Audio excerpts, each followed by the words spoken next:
Resound our stories.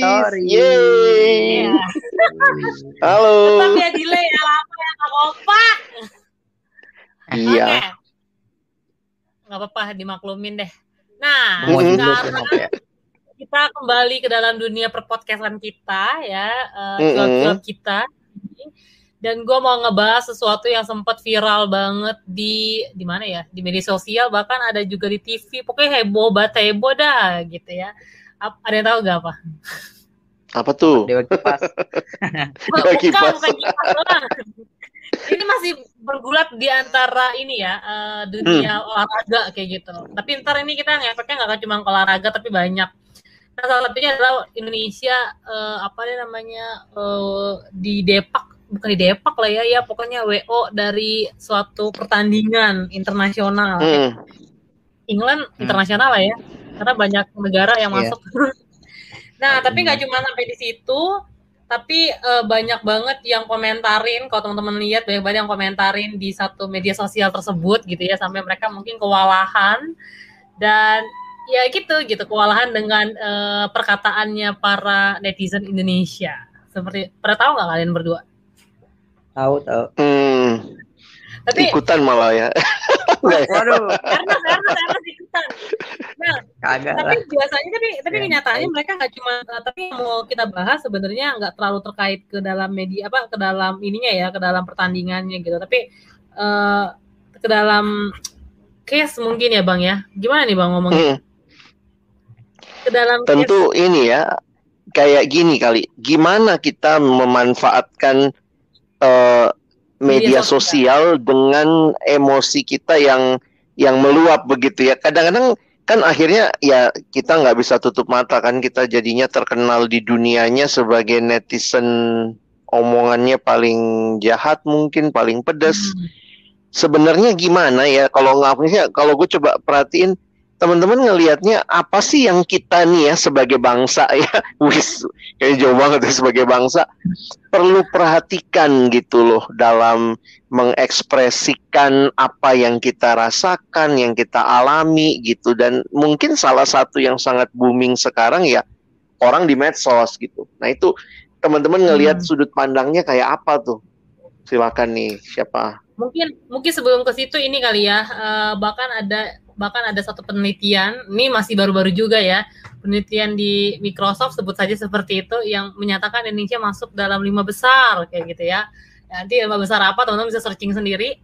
Bahkan mereka sampai menutup komentar saking mereka tidak tahan, katanya. Ini isunya sih gitu, tidak tahan dengan komentar-komentar dari orang Indonesia. Dari netizen plus 62 ya? Iya, plus 62 gitu. Maksudnya karena plus 62 ini tidak setuju dengan pendapat dari Microsoft ataupun penelitian yang dibuat oleh Microsoft seperti itu. Nah, sebenarnya kalau tadi ngomongin tentang pandangan, sebenarnya kan sosial media ini digunakan, menurut gue ya, sosial media ini kan digunakan pertama kali, bahkan kalau teman-teman tahu Friendster lu masih ada nggak sih Bang? Nah itu kan gue punya. Ya, kalau gue sih kenalnya Friendster ya, tapi sebelum-sebelumnya rupanya ada banyak sosial media sekarang ini kan udah melalui banyak perkembangan gitu ya. Nah maksudnya setahu gue itu digunakan untuk membuat kita yang jauh semakin dekat kayak gitu ya. Terus untuk kita bisa tahu kabar orang-orang sekitar, untuk bisa mengetahui banyak kita nggak bisa dapetin hanya sekedar dari buku, walaupun di buku itu masih penting sampai saat ini. Tapi ada hal yang buku kan mahal ya zaman dulu, jadi bisa nggak sih informasi itu kita dapatkan dengan sangat cepat. Nah itu akhirnya perkembangan zamannya sampai ada sosial media gitu, jadi kita bisa terhubung satu dengan yang lain. Nah tapi maksud gue sayang banget kalau misalnya sosial media digunakan untuk satu hal yang kurang tepat, misalnya kayak perkataan-perkataan jahat, hate speech gitu ya, atau enggak misalnya untuk share sesuatu hal yang tidak baik, atau enggak juga mungkin memberikan berita-berita hoax gitu ya, karena kan penyebaran berita hoax itu kan gampang banget ya terjadi gara-gara ada sosial media. Misalnya masuk dalam grup-grup keluarga gitu ya, apalagi kan orang generasi atas ini kan nggak suka dibaca dengan detail, langsung share langsung gitu. Share ya. Nah jadi seharusnya sih kita nih generasi muda itu orang-orang yang berintelektual gitu ya, yang mengecap pendidikan lumayan bagus sampai sekarang, bahkan sudah sangat bagus sampai sekarang, itu tuh harusnya menunjukkan bahwa kita adalah negara yang pintar dalam mengelola emosi, baik itu di sosial media ataupun mengelola perkataan-perkataan kita, biar supaya bangsa-bangsa lain tuh melihat, orang Indonesia ini sangat-sangat bijak gitu, bukan hanya salut dalam dunia olahraga, baik secara bulu tangkis ataupun beberapa bidang yang lain, tapi dalam perkataan pun netizennya rupanya sangat dikagumi, dan budaya-budaya pun juga sangat baik. Kalau menurut gue sih gitu ya, salah satu bentuknya dengan penggunaan sosial media yang baik dan tepat, gitu sih menurut gue. Ernest gimana, Nes? Gue sih ngelihat ya fenomena yang belakangan terjadi, entah ya, memang banyak faktor gitu ya, dan banyak aspek yang, karena memang sosial media itu society sih seperti itu, dan itu tercermin lah orang-orangnya di situ ada masalah, di mana mungkin kalau nggak komen ngerasa fear of missing out, ada juga yang merasa insignificant kayak gitu. Akhirnya semua orang tuh merasa pendapat gua tuh perlu didengar, pendapat gua tuh bisa mengubah dunia dan lain sebagainya. Nah itu yang akhirnya membuat orang tuh jadi seperti itu, dan gue juga rada bingung sih, entah kenapa, dan gue banyak ngeliat sih fenomena di mana orang tuh sering karena gue nggak ngerti apakah ketidakmampuannya dia kah atau bagaimanakah, kayaknya ingin banget membalas sebuah kejahatan, dan akhirnya kejahatan itu tuh diviralkan. Nah itu tuh yang ketika dia nggak sanggup, kemarin ada juga yang kucing-kucingan kayak gitu. Gue piara kucing sih kayak gitu, gue juga nggak suka ada kucing yang digituin dan lain sebagainya. Nah cuman itu sebenarnya masalah personal, itu adalah masalah personal yang akhirnya diviralkan, entah kenapa tuh. Gue nggak ngerti deh apa yang terjadi, seolah-olah tuh nggak bisa, orang ini nih nggak layak untuk diselesaikan diam-diam kayak gitu, harus dihukum, dihancurkan hidupnya dan lain sebagainya. Nah itu yang menurut gue, ada apa gitu ya dengan ini kayak gitu, kita malah menyalahgunakan power yang ada yang diberikan kayak gitu oleh Tuhan ya, lewat sosial media dan lain sebagainya. Itu yang sebenarnya bingung sih. Kalaupun juga kita kritik orang, kecenderungan kritiknya itu kritik yang hanya kritik, dan kritiknya itu menjelekkan dan merobohkan, bukan membangun gitu, kayak gitu. Bener, kita nggak setuju dengan beberapa apa tuh namanya ya, kebijakan-kebijakan yang terjadi waktu di olahraga tertentu kayak gitu. Tapi bukannya membangun, malah mengcancel. Iya nih memang jelek nih, iya nih begini nih, tuh kan kayak gitu. Kita yang jadi korban lagi, kita lagi yang salah lagi.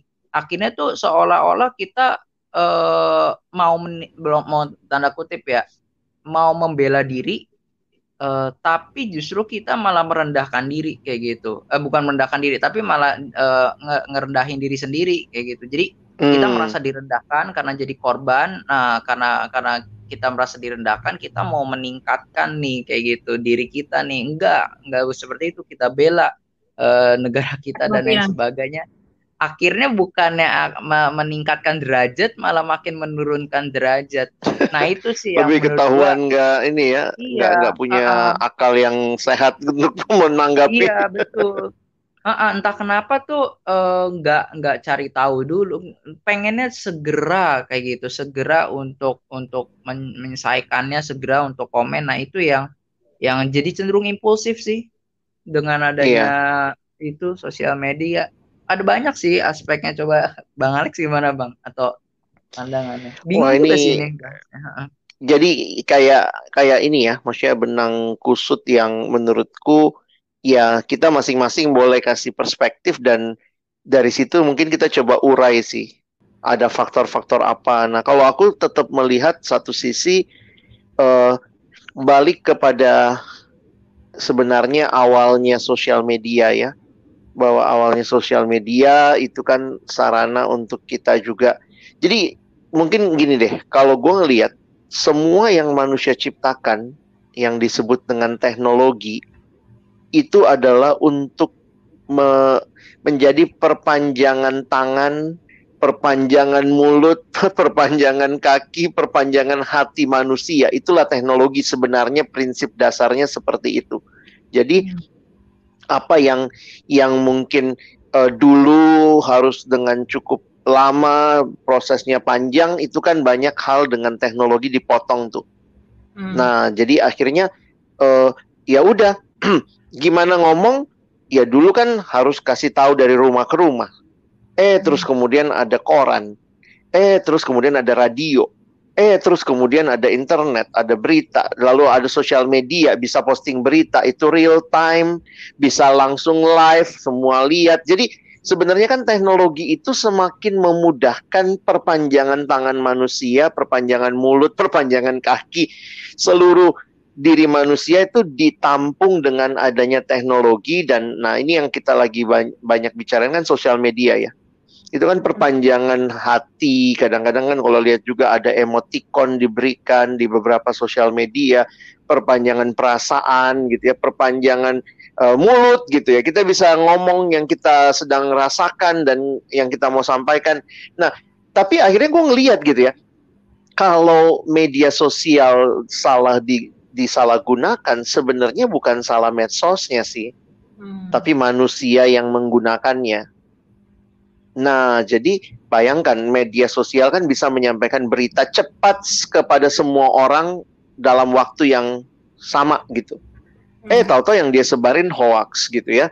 Jadi kan masalahnya bukan udah nggak boleh pakai sosmed gitu ya, nggak boleh pakai Instagram, nggak boleh posting apa. Tapi kan masalahnya di manusianya nih, manusia yang tidak melek media, tidak melek teknologi. Jadi gue ngelihat sih ya, kalau aku ngelihat akhirnya kayak Ernest bilang tadi ya, sebenarnya manusianya gimana nih?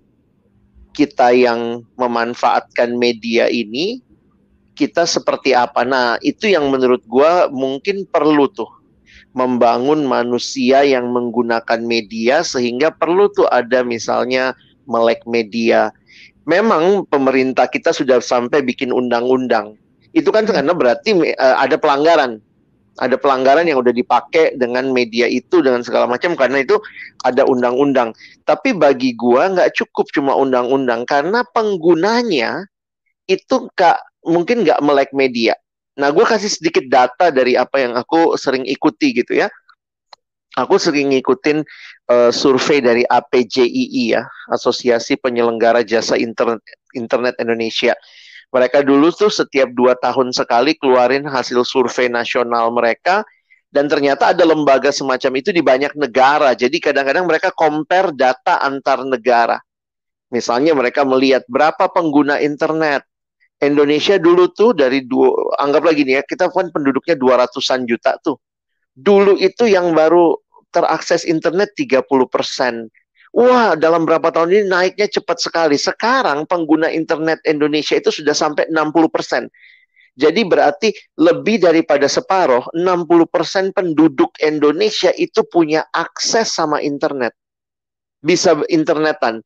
Nah, tapi itu bukan pasti berarti tanda kemajuan bangsa menurut gua. Karena akses internetnya bisa, tapi cara pakainya, nah ini buat apa? Nah, di survei itu ya. Nah, aku ingat beberapa tahun lalu waktu ini sebelum pandemi ya. Jadi waktu lihat surveinya, ternyata pengguna Indonesia terbanyak itu adalah untuk sosial media. Itu 5 besar pertama itu tuh sosial media kalau buat orang Indonesia. Dan yang menarik lagi bahwa yang dipakai, sosial media yang dipakai itu, ya maksudnya YouTube kah, atau Instagram, atau Facebook, segala macam ya, itu dipakai lebih dari setengahnya itu memakai untuk hiburan. Jadi untuk dengar musik, untuk nonton video, apalah ya. Nah, sementara di beberapa negara maju, kalau aku lihat datanya, memang mereka juga pakai buat hiburan, tetapi yang cukup tinggi juga adalah memakainya untuk pendidikan. Jadi mereka punya internet, dia pakai untuk pendidikan, ketimbang hanya sekadar lihat hibur diri gitu. Jadi akhirnya aku ngelihatnya, wow, apa yang Jadi kita nggak bisa cuman bangga, wah Indonesia orang-orang sampai di kampung-kampung sudah bisa akses internet. Dipakai buat apa dulu? Apakah itu dipakai untuk sekedar hiburan? Dan lebih ngeri lagi kalau yang dianggap hiburan adalah dia nyebarin berita bohong dan orang percaya, dia tambah banyak follower, tambah banyak like-nya, padahal hoax. Wah itu menurut gue, jadi kita tuh nggak melek teknologi. Sehingga tidak heran, ini konsekuensi dari nggak melek teknologi, kita akhirnya jadi negara yang sangat banyak konsumsi media, tetapi sedikit memberi kontribusi di dalam media. Jadi konten-konten yang berkualitas dan segala macam itu kita jadi bukannya yang memberi masukan. Kita tuh konten-konten hiburan banyak tuh ya. Tapi konten-konten yang pendidikan itu jadinya sedikit, dan kemudian kita juga mengaksesnya juga. Memang kalau kita mesti ingat ya, namanya media sosial khususnya yang sekarang ini kan ada algoritmanya. Jadi apa yang kita sering searching, maka kadang-kadang yang ditampilkan sebagai pilihan itu juga yang kita sering searching kan. Nah tapi sekali lagi tuh mesti belajar melihat bahwa ada banyak ilmu juga yang sebenarnya ada di situ. Memang kalau lagi masa pandemi ini semua meningkat sih, kayak kalau disurvei lagi gue yakin banget dipakai untuk apa internet pendidikan karena semua belajar dari rumah. Tapi yang bagi gue yang menarik tuh data sebelum pandemi bahwa ternyata orang kita tuh seneng bermedsos, internetan hanya untuk menghibur diri. Nah, tidak salah menghibur diri, tetapi itu kan juga menunjukkan kualitas. Berarti oh iya ya, itu bukan sarana belajar, bukan sarana apa. Jadi tidak heran juga akhirnya komentar-komentar jahat segala macam tuh jadi kayak tumbuh subur. Karena memang penggunanya nggak terdidik, nggak melek media. Nah, jadi menurut gue ke depan ya mungkin termasuk di persekutuan, di gereja kali ya, mesti diajarin tuh di khotbah-khotbah gimana melek media juga gitu. Dan itu bukan berarti karena saya punya medianya ada di tangan saya bisa posting apa aja. Menurutku sih nggak begitu ya. Sama kayak misalnya alkohol di tangan orang yang tepat misalnya itu bisa jadi antiseptik kan buat orang. Tapi kalau alkohol di tangan orang yang nggak tepat, dia jadiin minuman beralkohol terus dijual lagi, terus orang pada mabok. Jadi bukan masalah di sosial medianya aja. Menurutku sih, aku analisanya sejauh ini seperti itu. Ya, menarik sih Bang. Tadi ada beberapa hal yang lu bilang kayak akhirnya dipakai sosial media yang digunakan oleh orang Indonesia sebagai hiburan gitu. Nah, gue akhirnya jadi melihat gini, ngomongin hiburan tapi kita jadi cukup dikenal di kalangan internasional mungkin ya. Ini mungkin sebagai orang-orang yang suka berkata kasar, baik itu nyinyir atau sindir menyindir ataupun benar-benar dengan kata-kata yang frontal. Mungkin gue nggak tahu banyak hal dalam hal hate speech-nya Indonesia ini seperti apa, sejahat apa sampai akhirnya dibikin penelitian jadi negara yang cukup cukup kasar di Microsoft gitu ya. Maksudnya gini, gue ngeliat jadinya kayak kalaupun itu sebagai menurut mereka sebagai hiburan ataupun sebagai niatnya sebagai pembelaan mereka terhadap bangsa gitu ya, jangan-jangan ataupun sebagai hiburan, gue jadi miris sih ngelihatnya kalau misalnya itu benar. Apakah perkataan kasar itu kan dari hati ya, yang gue lihat itu kan perkataan itu berasal dari hati, baik kita setuju tidak setuju itu tapi emang berasal dari hati dan pikiran kita gitu. Berarti untuk ngejelekin sesuatu. Nah, itu sih misalnya gue jadi berpikir bahwa apakah banyak orang-orang Indonesia gitu ya, secara khusus generasi muda kah ataupun mereka yang berkontribusi dengan perkataan-perkataan kasar itu punya kecenderungan, ini menurut hipotesis gue doang mungkin ya, kan gue nggak bisa bilang begitu gitu. Apakah orang Indonesia itu banyak yang punya sakit hati, iri hati kah, seperti itu gara-gara perkataannya kenapa bisa kasar? Kalau misalnya orang yang bahagia, dia seharusnya kan bisa menggunakan kata-kata yang baik ya, kata-kata yang membangun, kata-kata yang akhirnya pun kalau dia tidak setuju dengan perkataan yang tepat gitu. Nah, terus itu yang pertama. Terus yang kedua, akhirnya gue melihat ketika ketika suatu bangsa mempunyai pengguna sosial media yang cukup besar gitu ya, seharusnya itu juga berbanding lurus gitu. Maksudnya dengan kesiapan orang-orang di dalamnya dalam menggunakan sosial media. Contohnya misalnya gini, ketika gue siap menggunakan sosial media, seharusnya gue juga siap bertanggung jawab terhadap sosial media yang gue gunakan. Misalnya gini, gue menggunakan Instagram. Oke, ketika gue posting seharusnya gue mengerti penggunaan sosial media itu seperti apa, bagaimana cara berkomunikasi dalam sosial media. Jadi nggak asal sembarangan ngomong aja, karena ini media sosial di mana semua orang bisa melihat secara luas gitu. Dan bukan cuma orang followers aja, tapi orang-orang yang nggak follow gue pun, misalnya gue lock pun sosial media gue, ketika Bang Alex ngeliat sosial media gue, Bang Alex bisa aja nge-screenshot dan dia menyebarkan gitu. Maksudnya jadi sangat hati-hati dengan penggunaan sosial media gitu. Jadi jangan berpikir kayak ini kan akun gue ya, suka-suka gue dong, gue mau ngapain. Itu menurut gue pemikiran yang salah sih, karena kalau lu belum siap menggunakan sosial media dilihat oleh beribu mata, ya jangan pakai sosial media gitu. Jadi jangan bilang ya lu ngapain viralin segala macem. Nah ya itu jadi kayak lingkaran setan gitu ya. Lu ngapain bikin yang seperti itu yang tidak mendidik, dan orang-orang juga mungkin harusnya memviralkan apa yang baik gitu ya. Karena sayang kalau kita cuma menghabiskan banyak energi untuk memviralkan sesuatu hal yang nggak penting gitu. Kenapa nggak viralin sesuatu hal yang sangat mendidik, informasi-informasi yang cukup baik atau nggak sangat baik untuk diketahui oleh orang banyak, dibandingkan sesuatu hal yang hate speech lah, satu hal yang tidak baik kah, yang ya itu yang merugikan diri sendiri ataupun orang banyak gitu sih.